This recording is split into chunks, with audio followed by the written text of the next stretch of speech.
बात करते हैं भारतीय संविधान की। भारतीय संविधान में पढ़ते हैं भाग 5 आर्टिकल 73 यानी कि अनुच्छेद 73।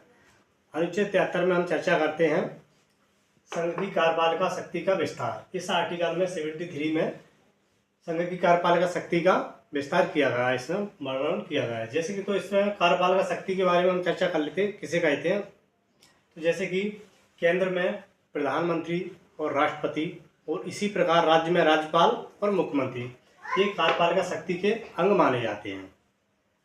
आगे चर्चा करते हैं भारत सरकार की कार्यकारी शक्ति उन सभी विषयों पर लागू होगी जिन पर संसद कानून बना सकती है।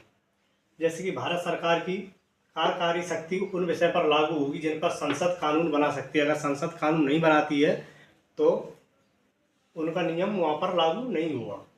जैसे उदाहरण रक्षा, विदेश नीति, मुद्रा, इन पर केंद्र सरकार भी काम कर सकती है। एक केंद्र इन पर कानून बना सकती है।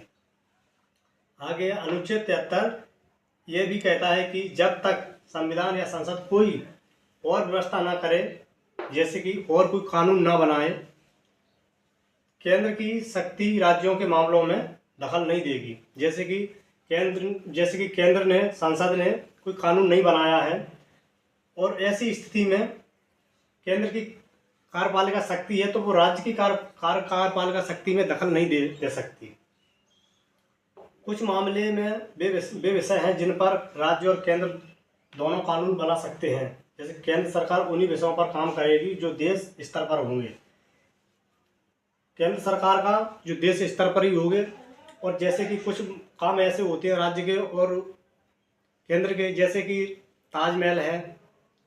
ताजमहल एक किसी राज्य में आता है तो वहाँ पर राज्य का अधिकार है उस पर नहीं, लेकिन वो केंद्र